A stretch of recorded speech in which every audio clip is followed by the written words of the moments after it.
Со измените образложуваат пратениците ќе се допрецизираат одредбите со кои е уреден составот на телото, надлежно за спроведување на локалниот акционен еколошки план, раководено од градоначалникот на општините и градот Скопје, и ќе се дефинираат локалните мрежи на ќе им се уреди законската обврска за водење на катастар на загадувачи и катастар на животна средина и обврската за изготвување, односно давање на извештај за состојбите на животната средина, како и соработката со правните лица кои вршат интерен мониторинг.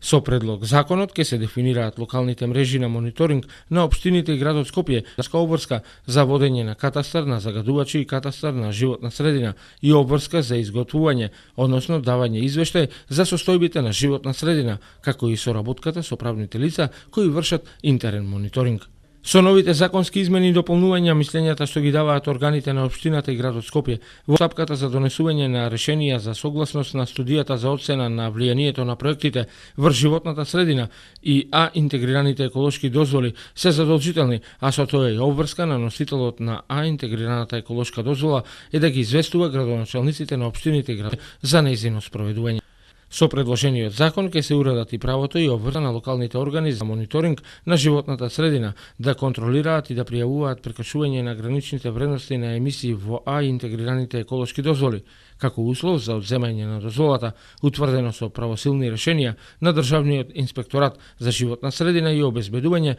на финансирање на локалните мрежи на мониторинг.